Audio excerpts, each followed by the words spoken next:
Hi everyone, this is Ansu Sesay, and I am with Real Game, brought to you by Basketball Psychology, where we bring basketball and other sports in a way that you can easily understand. I have my boy CG, aka C Loading, and I got that boy Mike Good, with me, good. and this is an introduction video. So I'm gonna let Micah take it from here. I'm going to go ahead and explain the reasoning behind basketball psychology. Basically, our main purpose is to help athletes obtain the physical skill and the mental understanding of their sport to be able to reach their full potential.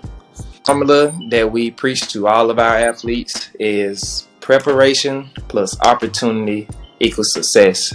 And we take that with us everywhere we go in life, not just basketball. Always remember that. We have some recent news for you guys. Basketball Psychology official name is Real Game for our podcast. We'll be releasing weekly, once a week. So I guess we could go ahead and jump right into it. From myself is started playing basketball at a young age, probably around 6th grade or whatnot. Didn't start taking it serious until probably around my 8th grade year when I actually realized that I was really good at basketball. Excuse me. When I realized I was actually really good at basketball, my middle schools ended up making me go to the high school, and I had to play varsity in the 8th grade, and that's when I realized that things were actually getting serious with me in basketball. Had a pretty good high school career. My sophomore year is when I really took off. I was averaging like 24 points per game, getting a lot of press and different things like that. Junior and senior year, injuries. And I kind of came stagnant in my growth and different things like that. Ended up going to a nearby university called Montevallo. Then again, injuries again, ended up breaking my foot my freshman year. I was averaging about 12 before I broke my foot. Second year, came back, ended up tearing my ACL. Third year, ended up having a pretty decent year, averaging about 12 points or whatnot. And that's when I decided to go ahead and transfer. And that's when I met these two guys, my two brothers. Got to UT Tyler, brotherhood for sure. Ended up having a pretty good career there. Broke a couple records, did some great things, met some great people, and that's a brief little history about my basketball career. So, And you was derailed by that injury bug way too much, my boy. definitely. I thought I had a black cloud. Well, I did actually have a black cloud. Happens to the best of us, man, but it's all in how you prevail through it, though. You came back stronger for sure. Most def. I'll let you go ahead, Sue, if you want to go next.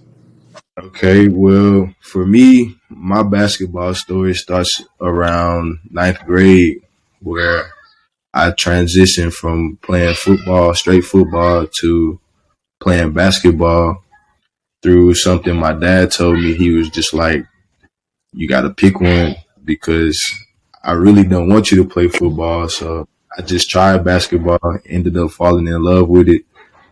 I did my freshman year. I played freshman. Sophomore year, was getting in trouble. My coach told me to take my earrings out. I had just got my ears pierced. I didn't. So I played JV my whole sophomore year. My junior year? Was it worth it?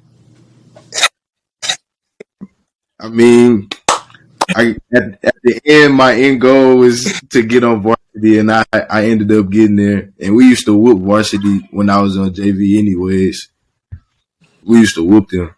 But junior and senior year, I finally made varsity. My senior year, I was getting a lot of press.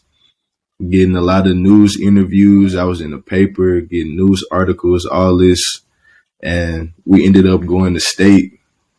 We state finalists, lost, but I was very under recruited. I ended up going to Division 3.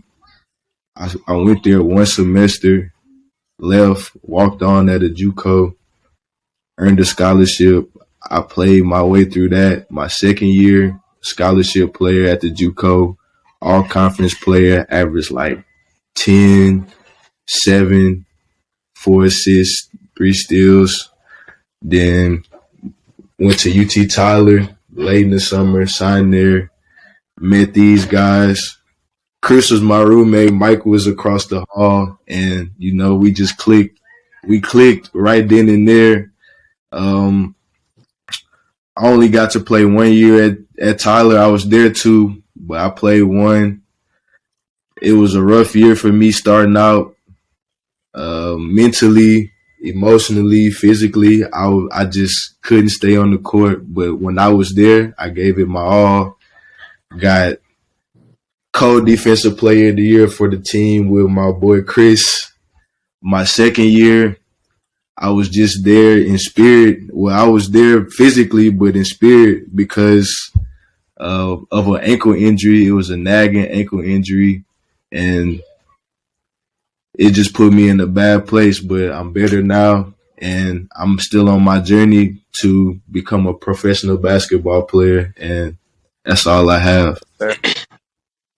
Man, same thing with you, bro. You've been through a lot, so Yeah, bro. still going. Everybody is resilient. That's the name of the game.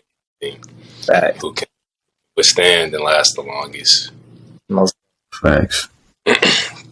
So it looks like I'm the last one. Man, my basketball journey has been nothing short of amazing, but it's been long and crazy for sure. So basketball has always been a part of my life. My dad played basketball. My mom played basketball. My dad actually went to college for it. So basketball is something that was introduced to me at an early age. But I played all sports when I was young, coming up. But most specifically, soccer. I think soccer was the biggest sport that I took a liking to outside of basketball. And I really can't tell you why. Just as a kid, you love running around. So I was fast as a kid, so I enjoyed just running around, out beating everybody with my speed and just getting to the ball. And then soccer is also good for your footwork in basketball. Like, that's always what was told to me. So I was like, hey, might as well play soccer when I'm not playing basketball, like if it's going to help with basketball.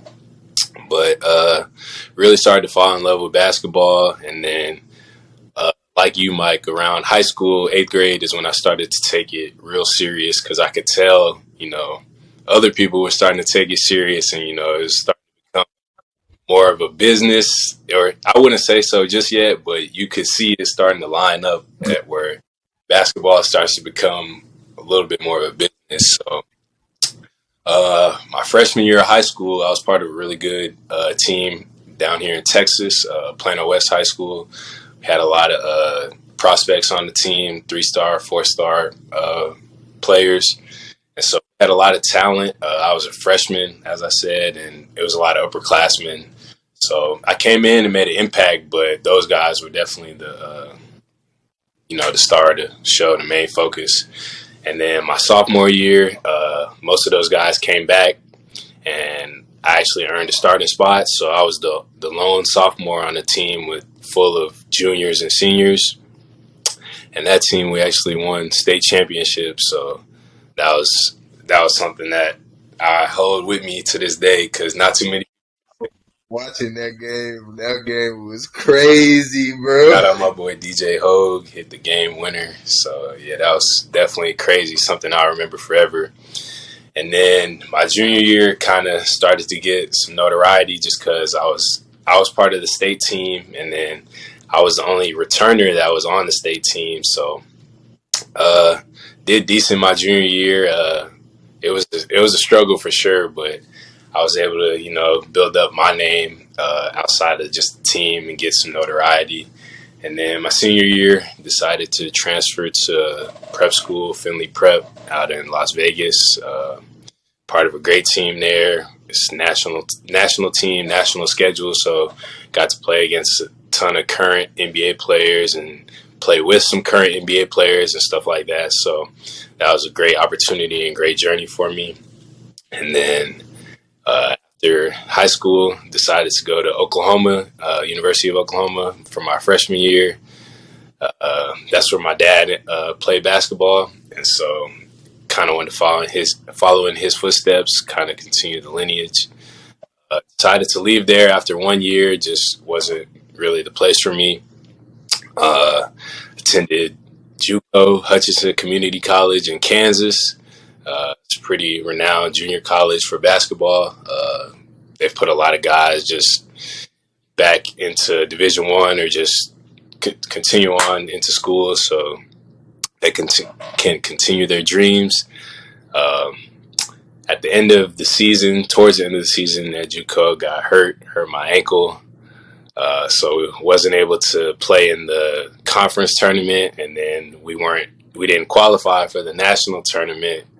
So that was kind of tough, especially because the national tournament is hosted at our gym. So it was kind of tough not being able to be in that. But everything happens for a reason, I would say, because I ended up going to UT Tyler, where I met my boys, Micah and Sue. I spent 2 years at UT Tyler. Great experience, man. Met great people. It was great coaching staff both years, and that's something I wouldn't trade for the world. Met my girlfriend there, so Tyler is a place that I hold special to me. So You've seen the highs of the highs, lows of the lows. That's the name of the game, man. and then I didn't even mention this past season went to NAIA Mount Mercy in Iowa. So that's where I spent my last season. I had one more season due to the COVID, and so I was able to step into a larger role there at Mount Mercy than at UT Tyler. And so that was something that I felt like I needed for myself, and then just my game to be able to, continue on my dream of playing professionally. And so that's what I'm training to do, just like you guys. So it's amazing where this game can take you, bro. Like, facts. Orange can take you all around the world, meet all these different people, like Places that you never thought before, Yeah. bro. bro. I honestly never traveled until the game of basketball introduced me. It's like, For my life, that's how it was too. Like I've just recently started traveling outside of basketball, but before then, all due to basketball. So I'm thankful and blessed to be able to play this game. We all got crazy journey that we've been on and that we continue to go on. So I'm excited to be able to be on my journey as I follow y'all's journey, and just we right there together with each other. yeah. Want to let the listeners and the viewers know that we're going to be having a new episode every week, every Friday. We're going to have a lot of great content for you guys. So just you guys tune in each week. We're thankful for all the listeners and the viewers, everybody that tunes in. We appreciate y'all, man. Love. To it. So we're just real thankful that you guys are taking the time out y'all day to give us a listen. The podcast is also available now on Apple Music, iHeartRadio. We're on YouTube, of course, and I believe Spotify. So my Spotify users, y'all can tune. What'd you say, Mike? In Riverside.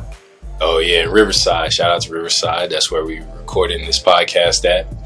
But yeah, so man, appreciate you guys again. Hope you guys got a little bit of an insight into us and our basketball careers and our journeys.